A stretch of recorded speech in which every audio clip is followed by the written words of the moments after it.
सरकार एवं मंगल कालिंदी ने आज अपना नामांकन पर्चा भरा, पुनः जीत का किया दावा।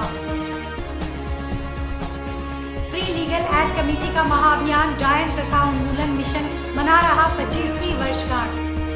आज निवर्तमान विधायक झारखंड मुक्ति मोर्चा के संजीव सरदार एवं मंगल कालिंदी ने अपना नामांकन पर्चा भरा।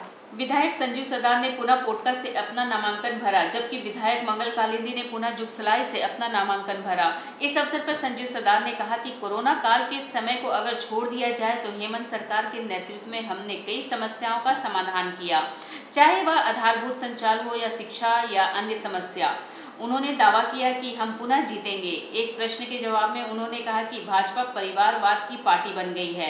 वहीं मंगल कालिंदी ने भी कहा कि हमने हेमंत सोरेन के सरकार के नेतृत्व में काफी कुछ विकास का कार्य किया है और आगे भी करते रहेंगे। हाँ, 2019 में लगभग शुद्ध मुद्दा उस पोटका विधानसभा क्षेत्र के लिए लगभग इस वर्तमान सरकार, गठबंधन की सरकार और हेमंत सोरेन जी की अगुवाई में सरकार में लगभग 5 साल की कार्यकाल के 2 से 2.5 साल अगर कोरोना काल को लॉकडाउन छोड़ दिया जाए, उस 2.5 साल में माननीय मुख्यमंत्री वो जो मांग था और जो समस्या था, मूलभूत समस्या को पूरा करने का काम किया है। 5 साल में जो जनता ने आशा और अपेक्षा किया था, आशीर्वाद उससे ज़्यादा हम लोगों ने काम करने का काम किया। 2 साल जनता ने काम किया और जनता हमारे मालिक है, जनता जनता के सेवक, जनता का आशीर्वाद मिलेगा और हम फिर जनता का काम करेंगे। फ्री लीगल एड कमेटी का एक महाअभियान डायन प्रथा उन्मूलन मिशन अपनी 25वीं वर्षगांठ मना रहा है। इस अवसर पर सोनाली में आयोजित कार्यक्रम में नाटक कर लोगों को डायन प्रथा उन्मूलन के बारे में जानकारी दी। कार्यक्रम के मुख्य अतिथि सोना देवी विश्वविद्यालय के कुलपति प्रभाकर सिंह ने बताया कि पिछले 2.5 दशक से फ्री लीगल एड कमेटी इस प्रकार के जागरूकता कार्यक्रम चला रही है। 2003 में डायन उन्मूलन अधिनियम को झारखंड सरकार ने भी कानून बनाया है। उससे पहले 1999 में बिहार में भी डायन उन्मूलन अधिनियम कानून पारित किया गया था। यह एक सामाजिक कुरीति एवं विकृति है। असम, बंगाल, उड़ीसा, छत्तीसगढ़, बिहार, झारखंड में इस तरह की घटनाएं होती रहती हैं। महिलाओं को प्रताड़ित किया जाता है। आज इस प्रथा को हटाने के लिए हम सब प्रयासरत हैं। कमेटी में 1979 से हम लोग जुड़े हुए हैं। हम लोग इसकी स्थापना 1980 में किए, रजिस्ट्रेशन कराए और डायन प्रथा के लिए हम लोग कार्य करते रहे। इस कोल्हान में डायन का बहुत प्रकोप ज़्यादा था और 96 में हम लोगों के पास छुटनी महतो जो आई, तो छुटनी महतो जो है हम लोगों के डायन के माने प्रूफ करने के लिए उसको घर से निकाल दिया गया, मैला पिलाया गया। फिर 1999 में तो एक कानून बना डायन पर और उसमें हमारे छुटनी दीदी बहुत काम की, देहात जाके हम लोग को भी बुलाती थी। जसवाल जी भी जाते थे, प्रेम जी भी जाते थे। हम लोग वहाँ देहात में जाके ये करते थे, थाना में जाके कंप्लेन करते थे और ये कानून बना 99 में, तो उसके बाद से थोड़ा कम हुआ। अभी कम है, नहीं तो पहले तो बहुत ज़्यादा होता रहता। आज इसका हम लोग 25वां वर्षगांठ मना रहे हैं कि कानून के बने 25 वर्ष हो गया। सिंहभूम चैम्बर ऑफ कॉमर्स के द्वारा हर वर्ष की तरह इस वर्ष भी दिवाली मेले का आयोजन किया गया है। 2 दिवसीय मेले में महिलाओं द्वारा महिला सशक्तिकरण को दर्शाया गया है, जिसमें महिलाओं द्वारा दिवाली की सभी तरह की सजावट और अन्य प्रकार के सामान, इसमें कपड़ा तथा कई प्रकार के खाने की वस्तु भी रखी गई है। विभिन्न प्रकार के स्टॉल के साथ ही आज सिंहभूम चैम्बर ऑफ कॉमर्स के अध्यक्ष विजय आनंद मुनका ने दीप प्रज्वलित कर मेला का शुभारंभ किया। चैम्बर के अध्यक्ष विजय आनंद मुनका ने इसके बारे में जानकारी दी। हम लोगों ने सिंहभूम चैम्बर ऑफ कॉमर्स की ओर से वोकल फॉर लोकल का स्लोगन दिया है और विगत 3 वर्षों से हम लोग इस स्लोगन के पीछे हैं। निश्चित तौर पर ऑनलाइन आज वैश्विक चुनौती बन गई है और दिन प्रतिदिन ऑनलाइन का परसेंटेज बढ़ेगा।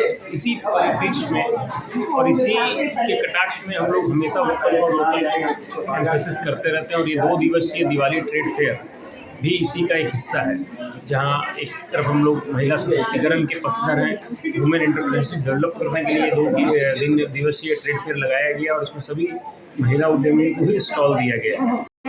मैं श्रीजीपुर से हूँ। मेरी मम्मी फूड बिजनेस चलाती है। यहाँ पे स्पेशली गुजराती आइटम सप्लाई होती है। बाकी हम लोग कस्टमाइज्ड ऑर्डर्स भी लेते हैं। तो जब भी आप लोग कभी भी किसी को पार्टी जो भी कभी कोई ऑर्गेनाइज करते हैं तो हम लोग उसके लिए भी ऑर्डर्स लेते हैं। आप कांटेक्ट कर सकते हैं। हम लोग का नंबर है 8709968148। जमशेदपुर पूर्वी सिंहभूम की भाजपा उम्मीदवार पूर्णिमा दास आज बिष्टुपुर चेंबर भवन में दिवाली मेले में जनसंपर्क अभियान के द्वारा पहुंची और मेले में स्टॉल लगाए सभी महिलाओं से वोट देने की अपील की। साथ ही पूर्णिमा दास द्वारा मेले में दिवाली की तैयारी हेतु सामानों की खरीदारी भी की गई। चैंबर के द्वारा आयोजित मेले में पूर्णिमा दास ने सभी दुकानदारों से मिलकर कहा कि जमशेदपुर में पहली बार भारतीय जनता पार्टी द्वारा एक महिला को उम्मीदवार बनाया गया है, अतः आप सभी से वोट की अपील करती हूँ। एक महिला को महिला ही सहारा देती है। मैं एक महिला हूँ तो सबसे सर्वप्रथम मुद्दा तो यही बनाऊंगी कि हमारी महिला है उनको अच्छी स्वास्थ्य, उत्तम स्वास्थ्य और उत्तम शिक्षा प्राप्त हो। तो सबसे मेरा अगर मैं उत्तरी मैदान में तो सबसे पहला कार्य मेरा यही रहेगा।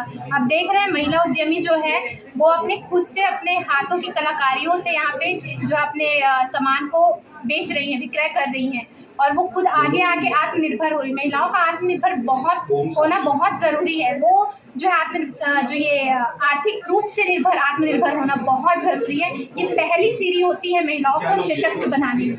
बागबेड़ा थाना क्षेत्र के कीताडीह में 13 अक्टूबर की रात हुए रोहित सिंह हत्याकांड का पुलिस ने खुलासा कर दिया है।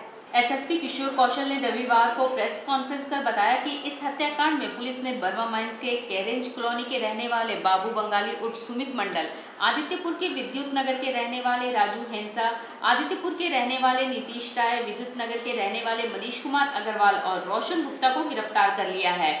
इनके पास से पुलिस ने 2 देसी पिस्तौल, 9 कारतूस, 3 मैगजीन, 1 मोटरसाइकिल और 3 मोबाइल बरामद किया है। प्रेस कॉन्फ्रेंस के बाद सभी आरोपियों को जेल भेज दिया गया है। एसएसपी ने बताया कि हत्यारोपियों का आपराधिक इतिहास है। इनके खिलाफ जुगसलाई, बागबेड़ा, कीताडीह और आदित्यपुर थाना में केस दर्ज है।